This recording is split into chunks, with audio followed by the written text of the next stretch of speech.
My name is David Gentry, President of Good Things Small Packages. I am interviewing Marlon Barbour, author of Be More. In this part 3 of our interview, Marlon describes the transformative experiences he had that made him an author, motivational speaker, and role model.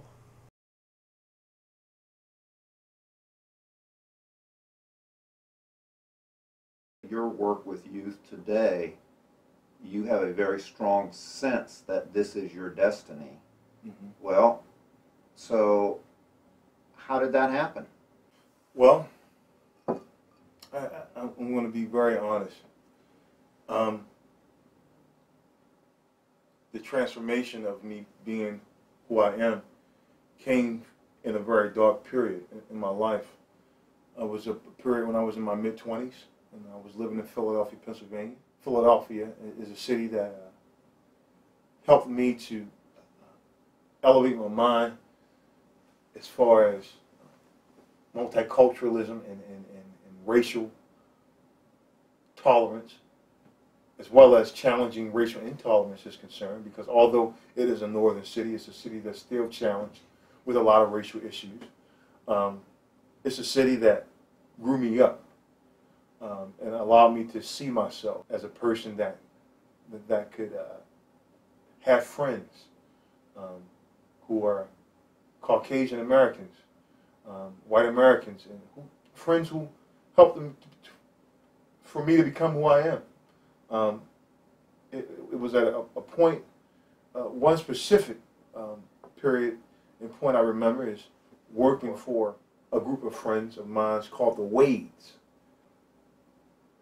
as well as being good friends with a group of brothers called the Bachmans, in which several of them were great athletes. One happened to be on a reality TV show that was hosted by Sugar Ray Leonard, and I think this other professional boxer, Oscar De La Hoya, called The Contender. And you know, being around them and knowing them, knowing one of them, in which by knowing one of them I was introduced to others in this club bar that I used to hang out in which I was used to be a bouncer and used to do security for the Wades, who are established in the real estate game. You know, they're doing well for themselves. I'm proud of them. Father, a hardcore, keeping his nose to the grind, blue collar, professional, and as well as hustler per se, who just grew up, you know, knuckling and brawling his way through you know, the industry of entrepreneurship from, you know, back in the 70s and 80s, and raised his sons up in an all Irish community, and you know, by raising them up and taking those chances as far as you know, opening up bar restaurants and things like that, I had an opportunity to work for him, and was able to become friends with several of them, Mike and Jimmy, and was able to see just that brotherhood, and was able to see that unification, and just that principle of homogeneity, and the gift that is able to manifest out of it when family works together. It was at that point that I began to cry on the inside by seeing the strong bonds in the Wade family as well as in the Bachman family. They're both families having a lot of brothers. Mm-hmm. I oftentimes laugh because I never knew that white families could have so many kids. I mean, these are families. Both of them had at least 8 to up to like 14, 15 siblings. And that's something that you usually see in a black family a lot. Mm-hmm.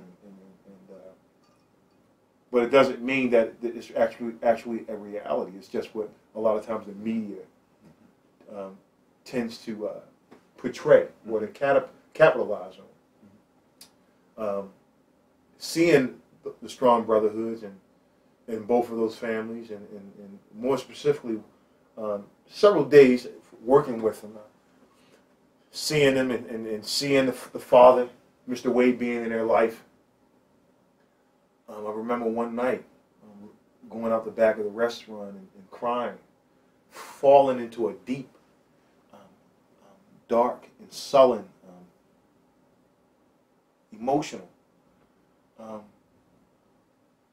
downpour. Just I was out of it, and for the first few seconds I didn't know why, but as we know, being spiritual people, your inner man will eventually tell you what's wrong.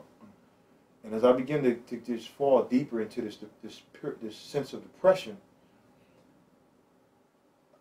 I begin to realize that by me growing up the way that I had, in institutions, and having a broken family, and not having my brothers in my life, and then seeing the camaraderie amongst those brothers, the Wades, and seeing it as well as in the Bachman family,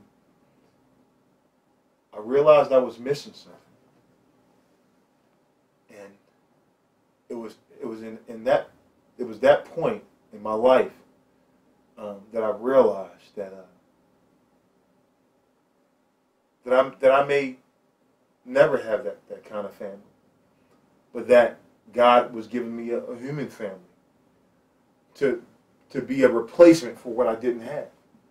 And they weren't, and these weren't black males. These were white guys who had befriended me and took me into their families.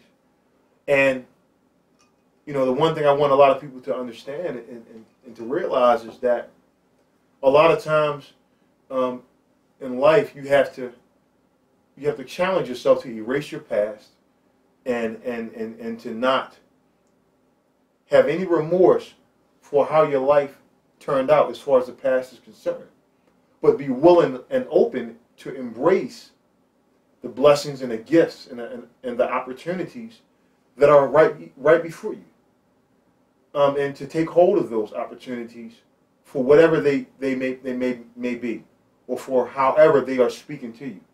And so for me, being around these young men and seeing that they had the same spirit of a champion that I had, and that they were young men that were aggressive and assertive and ambitious about becoming something in life, I realized that they were my brothers. Not because we have the same gene pool, or even that we have the same skin color, or that we're from the same ethnicity, but that we have the same spirit of faith, and the same spirit and ambition on the inside of us to want to be something in life, to be more in life, like my book states. Those are people that you and I can say, and that others can say, no matter where they are, that they can call brother or sister. Because brothers and sisters are people that are like-minded, and they are there to support you. And so these were the people, as well as other friends of mine, like Jeff and like Mark, and like Jelani, and like Shane and others who I call brother, and like my brother Teron, who I was adopted into his family. So I was restored and was able to come into my sense of purpose and being, and wanting to work with youth as well as young adults, anybody who feels like their life is not meaningful, or that their life is not worth living.